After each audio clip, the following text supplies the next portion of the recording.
the quiet town of Black Hollow, the Thompson family, Mr. and Mrs. Thompson and their teenage daughter Lila, were visited by an old acquaintance, Captain Reynolds.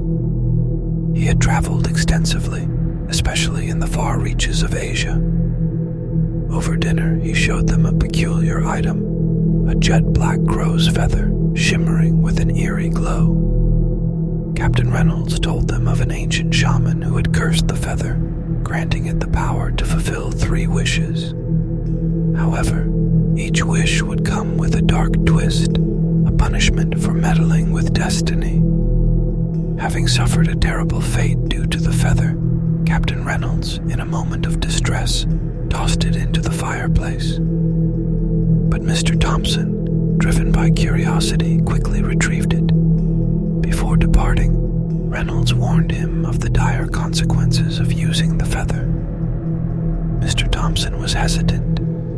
He felt content with his life, but Lila, always eager for adventure, suggested they wish for enough money to renovate their aging home. Laughing off the superstition, Mr. Thompson held the feather and wished for $1,000. As he did, he felt the feather prickle his hand, as if it were alive. The next morning, Lila headed off to her part-time job at the local mill.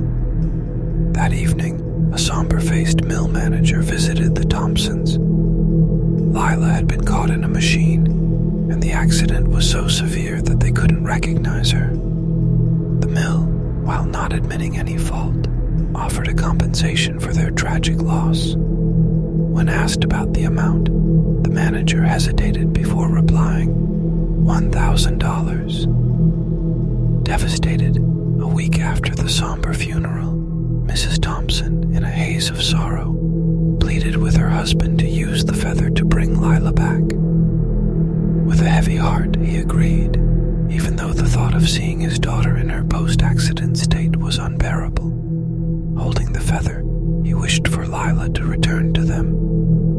Late into the night, a soft tapping echoed through their home. The sound grew louder, turning into a persistent knock. Mrs. Thompson, overwhelmed with hope, rushed to the door. But Mr. Thompson, gripped by an instinctual dread, realized that whatever was outside might not be the Lila they remembered. In a panic, he made his 3rd and final wish. The knocking ceased. Mrs. Thompson, tears streaming down her face,